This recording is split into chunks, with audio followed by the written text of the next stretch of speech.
حضور کے ساتھ اپنا رشتہ مضبوط کر کے رکھو.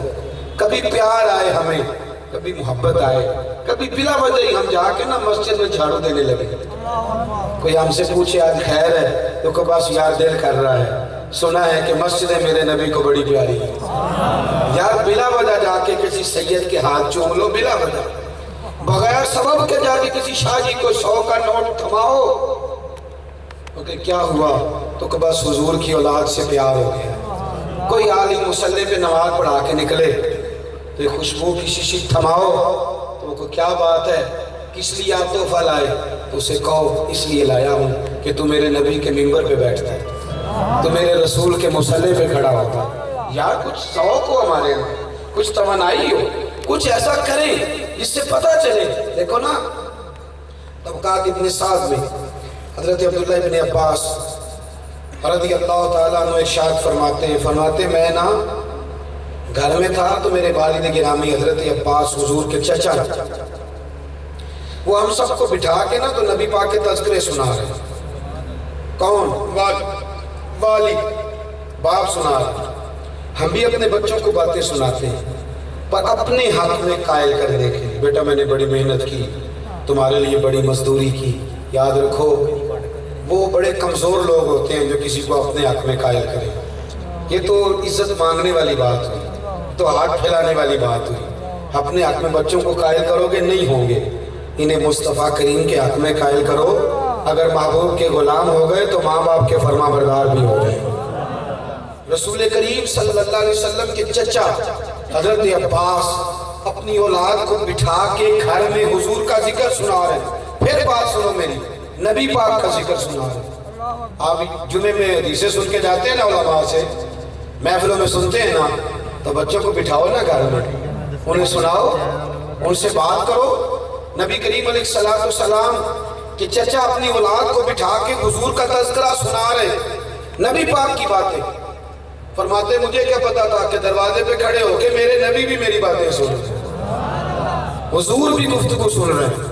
حضور کہیں گزر رہے تھے تو نبی کریم علیہ السلام نے سنا تو سرکار ٹھہر گئے. توجہ ہے نا میری بات پر؟ حضور سننے لگے. دیر تک حضور سنتے رہے، دیر تک، جب تک بات ہوتی رہی حضور سنتے رہے. جب بات مکمل ہو گئی تو نبی کریم نے دروازے پہ دستک دی. توجہ ہے نا میری بات پر؟ حضرت عبداللہ ابن عباس فرماتے ہیں دروازہ کھلا تو اللہ کی ساری رحمتیں ہمارے دروازے پر موجود ہیں. تو نبی کریم علیہ السلام نے میرے والد گرامی حضرت عباس سے پوچھا کیا کر رہے تھے؟ سن بھی لیا ہے، پھر بھی پوچھا کیا کر رہے تھے؟ عرض کی یا رسول اللہ صلی اللہ علیہ وسلم بچوں کو بٹھا کے تو آپ کی باتیں سنا رہا، آپ کے تذکرے سنا رہا، آپ کی باتیں ذکر کر رہا تھا. تو حضور فرمانے لگے میں نے سن لیا ہے. فرماتے ہیں ہم حیران ہوئے کہ حضور سن لیا ہے تو پوچھا کیوں؟ تو کریم محبوب فرمانے لگے سنو، جو تم کر رہے تھے نا اب تمہیں اس کا اجر ملے گا. یا رسول اللہ کیا؟ فرمائے حلت لکم شفاعتی، اب میری سفارش تمہارے حق میں جائز ہو گئی. اپنے گھر کے اندر اپنے بچوں کو بٹھا کیا، حضور کا ذکر گھر کو نورون علی نور کر دیتا. ہمیں بڑی کہانیاں یاد ہوتی ہیں، داستانیں یاد ہوتی ہیں، بڑا کچھ یاد ہو، برادری کا بڑا کچھ یاد ہو. انہیں حضور کا تذکرہ سنایا جائے، ایک ذوق ہو، ایک شوق ہو، گھر کے اندر ایک کیفیت ہو، چھوٹا بچہ نعت پڑھے اور ہماری دلچسپی خاص قسم کی ہو. ابھی بھی نا ہمارے ہاں میلاد شریف کی محفلوں میں اعلان ہوتا ہے کہ محفل کرنی ہے تو تعاون کرو.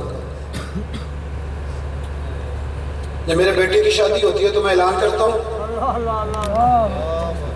ولیمے پہ مہندی والے دن، تو پھر وہ جو بہت بڑا عاشق رسول ہوتا ہے نا وہ 5000 کا نوٹ کھول کے لاتا ہے، یہ مٹھی میں باندھ کر کے نہیں. بڑا عاشق رسول جو ہوتا ہے نا 5000 کا نوٹ کھول کے لاتا ہے اور 20 دفعہ اعلان کرنا پڑتا ہے. میں اپنے دوستوں سے کہا کرتا ہوں یارو سارا ساری چندوں پہ کام چلتا ہے، میلاد کی محفلیں چندوں پہ نہ چلایا کر، اس پہ تو قرآن اندازی ہونی چاہیے. ہمارا تو دعویٰ ہے کہ سارا کچھ سرکار کا صدقہ ہے، اس پہ تو قرآن اندازی نہیں ہونی چاہیے، قرآن اندازی ہونی چاہیے. ایک بندہ کہے اس سال سارا خرچہ میرا، دوسرا کہ نہ حضرت جی اس نے پچھلے سال بھی دیا تھا، اس سال سارا خرچہ میرا، تیسرا کہے نہیں میرا، چوتھا کہے میرا. تو پھر شاہ صاحب کہیں نہیں بھائی بندے زیادہ ہو گیا قرآن دازی کرنی پڑی. یہ محفل میلاد ہے. میں نے اپنی مسجد میں کہہ دیا ہے, تحدیث نعمت کے طور پہ کہتا ہوں, میں نے اپنے سنگیوں سے کہا خبردار کسی نے چندہ مانگا تو ساری دنیا سرکار کا صدقہ کھاتی ہے, ہم تو بالکل ہی سرکار کا کھاتے ہیں. خبردار. ایک محفل مجھے بھی تو جیب سے کرا لینی چاہیے نا. پیر صاحب کے پیسے بھی جائز ہی ہوتے ہیں, کہیں لگ جائیں. علامہ صاحب کے بھی جائز ہیں, اگر کہیں لگ جائیں تو ایک محفل سال کی نا, میں نے کہا 5 لاکھ لگاؤ یا 10 لاکھ لگاؤ, صدقہ ہے مدینے والے رسول کا. مدینے والے رسول کا صدقہ ہے. آپ کو پتہ ہے حضرت حسان بن ثابت نبی پاک کی نعت پڑھتے تھے. میں بڑی خاص بات عرض کرنے لگا ہوں. آپ نعت پڑھتے تھے تو حضرت ابوبکر صدیق ہر مہینے انہیں خرچہ دیا کرتے تھے, ہر مہینے خرچ دیتے تھے.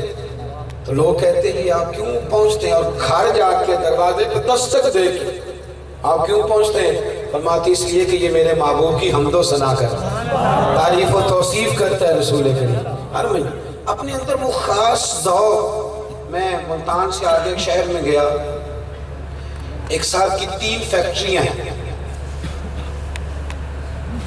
ایک وہ میلاد کے درمیان اپنے ہاتھوں سے بچھاتے ہیں. ہمارے ہاں تو شیخ صاحب اپنے ہاتھ سے کوئی کام نہیں کرتے. میلاد کی محفل میں مہمان خصوصی والا کون ہوتا ہے؟ جو 1 لاکھ دے کے اسٹیج پہ بیٹھے وہ, کہ 5000 دے کے اشتہار پہ من جانب لکھوا لے وہ. اس محفل کا مہمان خصوصی وہ ہے جس نے دریاں بچھائیں گے, جس نے جھاڑو دیا ہے, جس نے اسپیکر پہ اعلان کیا ہے, اور پھر وہ بیٹھا نہیں اسٹیج پہ, وہ چھپ کے بیٹھا ہے. اسے نہ مووی والا جانتا ہے, نہ کیمرے والا, نہ نقیب محفل. پر جس مصطفیٰ کی وہ محنت کر رہا تھا نا میلاد کی, وہ نبی اسے ضرور جانتے ہیں, وہ رسول اسے ضرور جانتے ہیں. یاد رکھنا ہمارے یہاں مزاج بدل گیا ہے. صحابہ کرام علیہ رضوان کا محبوب کریم سے خاص لگاؤ, خاص دلچسپی, اور ذات رسول کے ساتھ دلچسپی. حضرت عبداللہ ابن عباس نا اس امت کے سب سے پہلے مفسر ہیں. تفسیر ابن عباس صحابہ میں سے پہلی شخصیت ہے جس نے تفسیری کام شروع کیا, اور ان کا کام مرتب ہو کے امت تک پہنچا. حضرت عبداللہ ابن عباس, سبحان اللہ. جب حضور کا وصال ہوا تو ان کی عمر کچھ روایتوں میں 10 سال سے زیادہ تھی, اور کچھ میں 10 سال سے بھی کم تھی. کچھ لوگوں نے لکھا 15 سال کے تھے, لیکن کوئی بہت بڑی عمر کے نہیں تھے. ان کے بال کالے تھے, داڑھی کالی تھی, اور جب حضرت عمر مجلس شورا کی میٹنگ بلاتے تھے تو باقی سارے سفید داڑھی والے ہوتے, یہ اکیلے حضرت عبداللہ ابن عباس کالی داڑھی والے ہوتے. حضرت عمر انہیں آگے بٹھاتے. لوگ کہتے اس نوجوان کو کیوں آگے بٹھاتے ہو؟ فرمایا یہ صاحب اور رائے ہے, اس لیے کہ قرآن دوسروں سے زیادہ اچھا جانتا ہے.